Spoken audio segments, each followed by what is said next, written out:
Olá, seja bem-vindo ao meu canal. Eu sou o professor Pedro Júnior e aqui você vai aprender contabilidade e direito tributário de uma maneira prática e objetiva. E o tema da nossa videoaula de hoje, qual que vai ser? É a questão dos impactos, né, da reforma tributária, né, especificamente do IBS e da CBS, nas holdings patrimoniais. Então, aquelas que são sociedades que são constituídas, né, em decorrência de um planejamento sucessório. Então, se você ainda não é inscrito no canal, se inscreve, compartilha esse vídeo e ativa as notificações, porque a sua participação é bastante importante para o desenvolvimento do canal.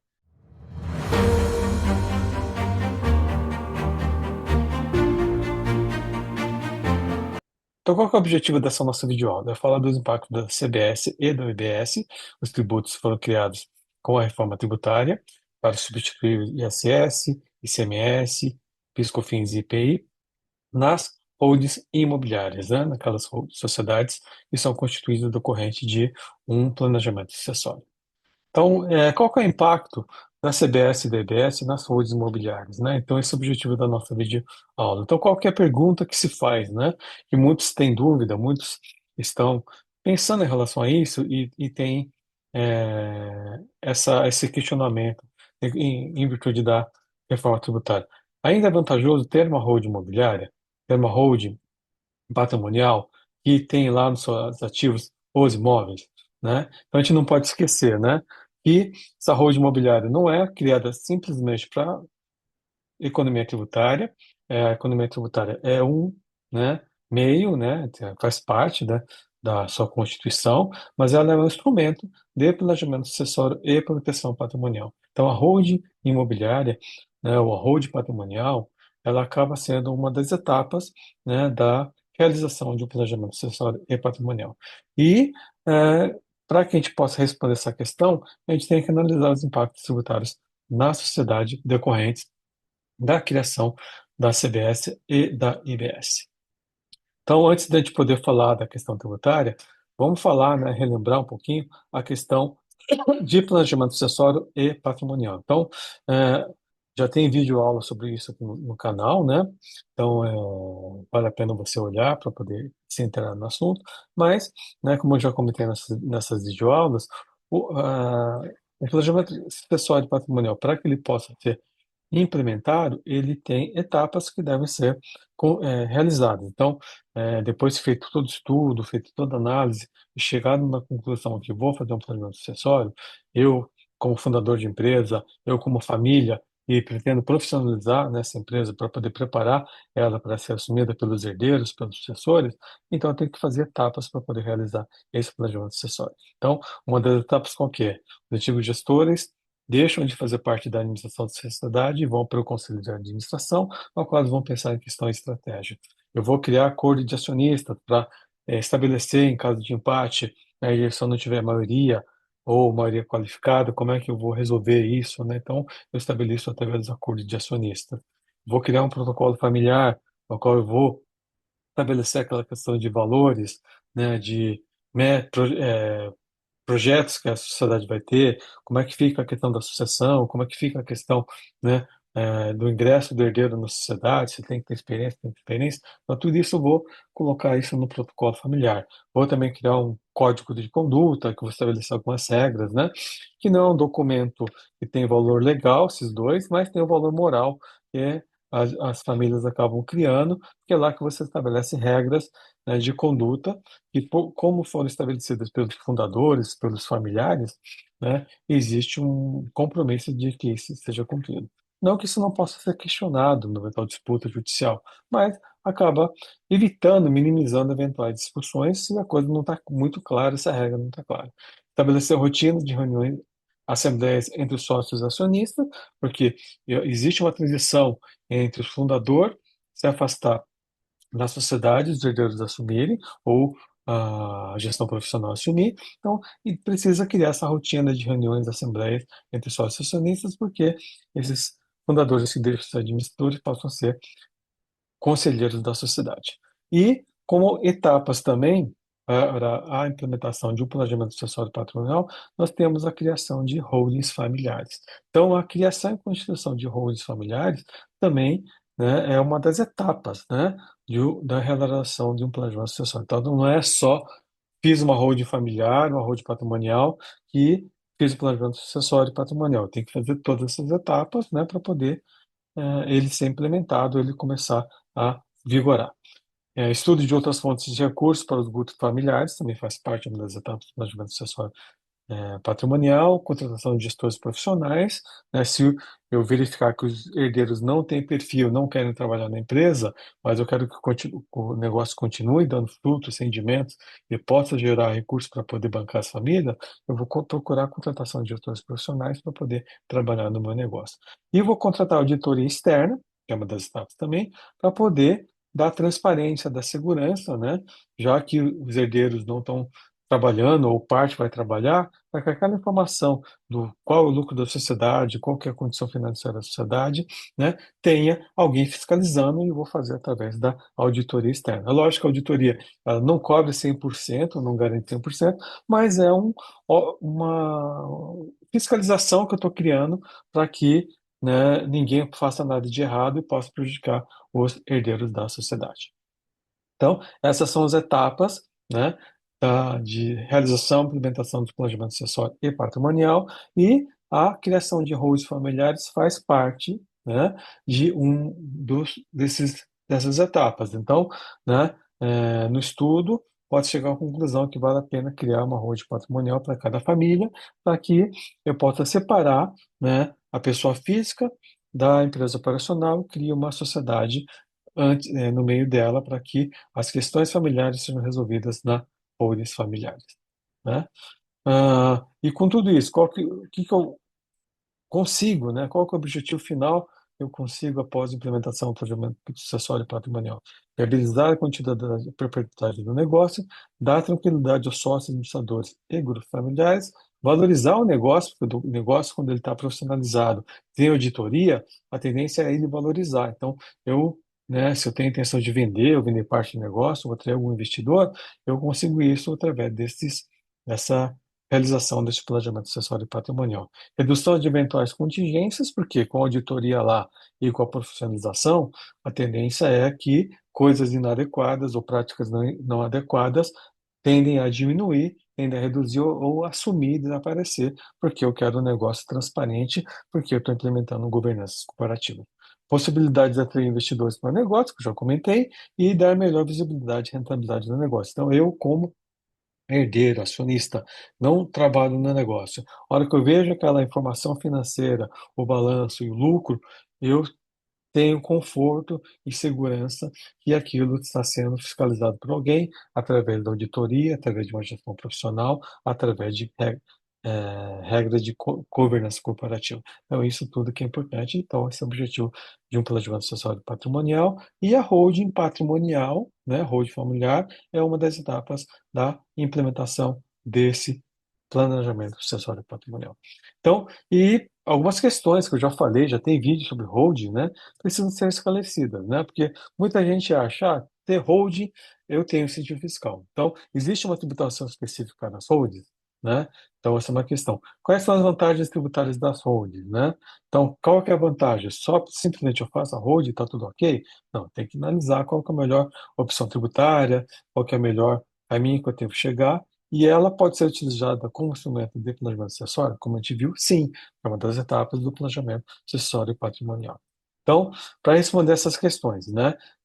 A primeira delas, não existe um regime tributário específico ou incentivo fiscal para as holdings em nossa legislação vigente, elas devem ser tributadas como qualquer tipo societário. Então, ela é uma sociedade, ela pode ser limitada ou pode ser uma SA, né? Então, e ela vai ser tributada como qualquer outra empresa. Então, ela vai ser lucro real, lucro presumido, né? Ou simples, né? Caso possa ser feito, né, essa opção, ou até uma sociedade de propósito específico, mas ela vai seguir o regime tributário como qualquer outro tipo de sociedade. Não é por ser holding que ela tem algum regime tributário diferenciado ou incentivado. Então, dependendo da sua finalidade, ela pode ser uma holding pura, ou seja, ela é simplesmente uma sociedade que vai investir em outras sociedades. Então, ela vai ter somente investimentos, participações societárias, ela pode ser uma holding mista, ela pode ter atividade operacional, como prestação de serviço, né, ou como locação de imóveis, né? E também ela vai ter investimento em outra sociedade. Então, isso é uma holding mista. Ou ela pode ser uma holding operacional. Ela foi criada para ter atividades e foi criada para é, ter vida própria para poder ter as suas ah, operações. E ela vai optar pelo imposto de renda, pelo lucro real ou lucro presumido. Isso vai depender de acordo com o meu interesse, de acordo com a lucratividade dessa empresa. Hoje, ela vai optar pelo PIS/COFINS cumulativo ou não cumulativo. Então, se tiver lucro real, não cumulativo. Se for lucro presumido, pelo regime cumulativo, desde que não esteja naquelas exceções que têm que ser tributadas pelo lucro real. E a partir da reforma tributária, a partir de 2026 até 2032, né, você vai ter o CBS e IBS que é não cumulativo. Então, eu não tenho mais CBS e IBS cumulativo, não tenho PIS/COFINS cumulativo, e passo a ter CBS e IBS não cumulativo, e é isso que a gente vai estar tratando um pouco mais de detalhe nessa videoaula, para poder verificar se vale a pena ou não ainda ter uma holding patrimonial, uma holding que tem atividade imobiliária, né? Então, o lucro presumido é um regime de apuração de imposto de renda e contribuição social sobre o lucro, que hoje a maioria das fontes patrimoniais acaba optando pela tributação pelo lucro presumido, e como eu falei na videoaula, especificamente os impactos do IBS e CBS no lucro presumido, o lucro presumido é um regime de apuração de imposto de renda e contribuição social sobre o lucro. Ele não é para CBS e IBS, tá? Então, e a gente vai verificar que a partir da criação do IBS e CBS, as empresas optantes pelo lucro presumido têm que recolher IBS/CBS pelo regime da não cumulatividade. A base de cálculo é um percentual sobre a receita bruta, dependendo da atividade, de 1,32%, né? Como eu falei na videoaula anterior. O PIS/COFINS é cumulativo, 3,65% sem crédito hoje, e voltado a empresas de médio porte e prestadores de serviços com margem de lucro alta. Então, regra geral, se eu tenho uma margem de lucro alta, eu vou optar pelo lucro presumindo que, se eu comparar com o lucro real, é mais vantajoso. E a análise deve ser efetuada caso a caso. Então, não tem uma receita de bolo, né? Então, isso vai depender da minha operação, da minha atividade, da lucratividade que a minha sociedade gera.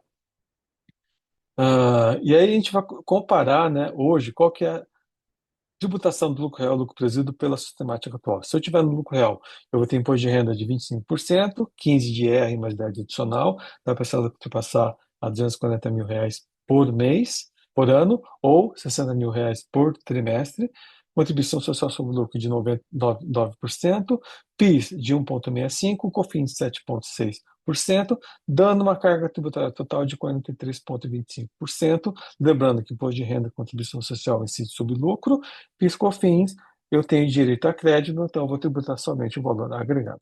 Já o lucro presumido, qual é, que é a tributação? Se for uma empresa comercial, eu vou ter 1,2% de imposto de renda. Se for prestador de serviço, 4,8%. Como é que eu chego nesse percentual? Eu pego a base de cálculo, por exemplo, 100, aplico 8% e eu vou ter uma alíquota efetiva de 1,2%. Prestador de serviço, 100, 32, e eu vou ter uma alíquota efetiva de 4,8%, né, sobre aquela base de cálculo. CCL 1,08 para o comércio, 2,88 para serviço, PIS 0,65 e COFINS 3% para ambos os casos, dando 3,65, né? Porque o regime é cumulativo, dando uma carga tributária total de 5,93% para a empresa comercial e 11,33% para a prestador de serviço. Não levei em consideração o ISS e o ICMS, porque isso vai depender de cada caso, de estado, de município, portanto, essa carga tributária pode tributar. Mas, se eu analisar somente PIS/COFINS e IRCS, essa é a carga tributária total. Então, se você analisar simplesmente o percentual, você vai chegar à conclusão que lucro presumido é mais vantajoso sobre o lucro real. Só que, volto a lembrar, tem que analisar o que que são bases de cálculo diferentes. Quanto lucro real, tributo lucro, e PIS/COFINS, valor agregado. No lucro presumido, vou tributar somente o faturamento, a receita bruta do contribuinte. Então, tem que analisar cada caso, né? Então, com a reforma tributária, o que vai acontecer? a substituição do PIS/COFINS pela CBS, então a CBS substitui o PIS/COFINS e adota a não cumulatividade, incide sobre o valor da operação definida pela Lei Complementar 214 de 2025 e possibilita a tomada de créditos pelo contribuinte. Então, vai mudar é isso. O PIS/COFINS é substituído pela CBS, né? Então, não fala de IBS, porque IBS vai substituir ICMS e ISS, mas o PIS/COFINS vai ser substituído pela CBS e em 2027 temos estimado uma alíquota de 9%. E como a atividade imobiliária, né, pela reforma tributária, tem uma redução de alíquota, então de 70% no caso da locação e 50% no caso da venda de imóvel, eu vou ter uma alíquota de CBS de 2,7% na locação e 4,5%, né, na venda de imóvel. Então, comparado com 3,65% do PIS/COFINS, acaba sendo até que uma coisa é, equilibrada. Só que o que vai diferenciar, né? Hoje eu não tenho, né, ISS na locação. E o ICMS eu teria se o imóvel eu tiver uma certa habitualidade. Então, eu tenho que verificar que já com a IBS eu tenho a incidência da IBS, inclusive na venda do imóvel, né? Então, é isso. E tem uma redução de 50%, né? Então, isso que a gente tem que levar em consideração. E do IBS na alocação de 70%. Então, como é que fica a tributação do real lucro presumido na sistemática atual? Então, imposto de renda 25%, CSL 9%, CBS 9%. Né? Então, eu tenho uma carga tributária de 43%, que não vai mudar muito em relação ao que eu tenho hoje. E na questão do lucro presumido, aí eu vou ter uma mudança. Então, por quê? A CBS aumenta de 3,65% para 9%. Então, isso eu estou analisando regra geral, não a tributação de atividade imobiliária. Então, eu vou ter 11,28% para comércio e 16,68% para serviço. Então, ainda para lucro presumido, se eu comparar, a carga tributária acaba sendo ainda vantajosa em relação à tributação do lucro real. Então, as fontes patrimoniais, se ela tiver uma margem de lucro alta, ainda vale a pena tributar pelo lucro presumido do que tributar pelo lucro real. É lógico que a gente tem que analisar caso a caso. Então, o que vai determinar qual a opção mais vantajosa é a margem de lucro da sociedade. Se a margem de lucro for alta, a opção do lucro presumido é mais interessante. Além do aspecto do imposto de renda e da contribuição social, lembrando que lucro presumido é opção tributária de IRCS, devo dar em consideração a questão do PIS/COFINS cumulativo ou não cumulativo, hoje, e a partir da reforma tributária tem que levar em consideração o IBS e CBS não cumulativo. Então, gente, tem que analisar cada caso, eu tenho que fazer projeções e simulações dos cenários para verificar se ainda é vantajoso, né, a tributação do lucro presumido ou a tributação do lucro real, mesmo com a CBS e IBS. E como a gente sempre vai analisar, quando vou fazer estudo de planejamento sucessório patrimonial, é tributação da carga tributária na pessoa física e a carga tributária na pessoa jurídica. Por que que é muito comum? A pessoa, né, tem vários imóveis no seu patrimônio de pessoa física, recebe rendimento de aluguéis, esse rendimento de aluguel é tributado a 27,5% e se ela transferir esse imóvel para uma pessoa jurídica e optante pelo lucro presumido, ela teria uma carga tributária mais vantajosa, porque ela teria 4,8% de imposto de renda, 2,88% de contribuição social sobre lucro, teria PIS de 0,65%, COFINS de 3%, dando uma carga tributária de 11,33%, né? Não tem ISS, porque locação não tem tributação ISS, né? E hoje o dividendo não tem tributação, é 0%. Então, se eu comparar 11,33 contra 27,5%, né, de tributação, é vantajoso eu, em vez de receber os aluguéis pela pessoa física, receber pela pessoa jurídica, né, e ter uma tributação mais vantajosa. E se eu vender esse imóvel no lucro presumido, né, e a minha atividade for imobiliária, esse imóvel estiver em estoque, eu vou tributar essa venda do imóvel é uma alíquota de 6%. Então, acaba sendo muito mais vantajosa do que de vender pela pessoa física, que eu tributo até 22,5%. Então, hoje vale a pena, em vez de vender o imóvel ou alugar imóvel pela pessoa física, refazer isso pela pessoa jurídica optante pelo lucro presumido. E aí, com a emenda constitucional 132 de 2023 e Lei Complementar 214 de 2025, né, que estabelece, né, a incidência da CBS e IBS, o que vai acontecer? Pessoas físicas que têm é, atividade imobiliária, né, que a gente vai detalhar um pouquinho mais, passam a ser contribuintes do CBS-CBS mesmo como pessoa física. Hoje eu não pago PIS/COFINS, isso é só exigido de pessoa jurídica. Mas a pessoa física, se ela tiver uma atividade imobiliária, ela acaba sendo contribuinte da DBS e da CBS. Então, quando é que a pessoa física passa a ser contribuinte da CBS e DBS? Vamos ver o artigo 251 da Lei Complementar 215, 214 de 2025. Inclusive, já tem uma aula de aula sobre isso, como os impactos da CBS e DBS da reforma tributária. Então, pessoas físicas tornam-se contribuinte, né, da IBS-CBS, se no ano anterior tiver uma receita de locação superior a R$ 240 mil, então, esse ano, né, não sou um contribuinte, mas recebo aluguéis e ultrapassou R$ 248 mil, né? Vou, né, passar no ano que vem ser contribuinte DBS e CBS. Ou mais de 3 imóveis distintos, né? Venda de mais de 3 imóveis distintos. Também passo a ser contribuinte da CBS e DBS. Se eu tiver receita de locação, né, no próprio ano calendário a maior que R$ 288 mil, eu passo a ser contribuinte no próprio ano calendário de CBS e CBS. E se eu vender mais de 3 imóveis distintos, né, no ano calendário, eu passo a ser também contribuinte de CBS e IBS. Se eu construir também mais de 2 imóveis dentro do período de 5 anos, também passo a ser contribuinte da CBS e IBS. Então, hoje, eu não sou contribuinte de PIS/COFINS, né, porque é só pessoa jurídica. A partir da reforma tributária, mesmo eu, pessoa física, se eu tiver mais de R$ 240 mil de receita de locação, ou 238 no próprio ano calendário, ou vender mais de 3 imóveis, né, eu passo a ser contribuinte da DBS e CBS, portanto, eu tenho que pagar esse valor. Então, como fica a carga tributária da pessoa física? Sem IBS e CBS, 27,5%. Com IBS e CBS, pode chegar até 40%. Então, a pessoa física, né, que tem imóveis, né, que gera receita de locação e se enquadra naquelas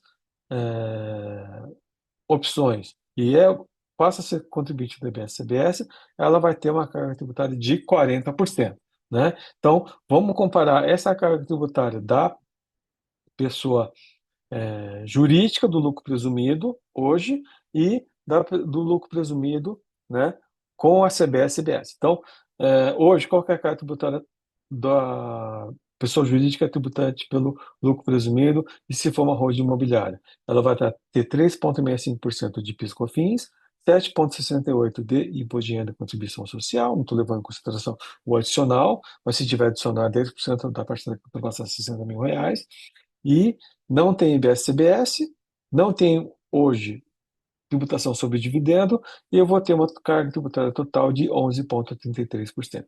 Como ficará a tributação, né, dessa empresa imobiliária optante pelo lucro presumido a partir da IBS e da CBS? Então, eu não tenho mais PIS/COFINS, mas tenho IRPJ-CSL de 7,68%.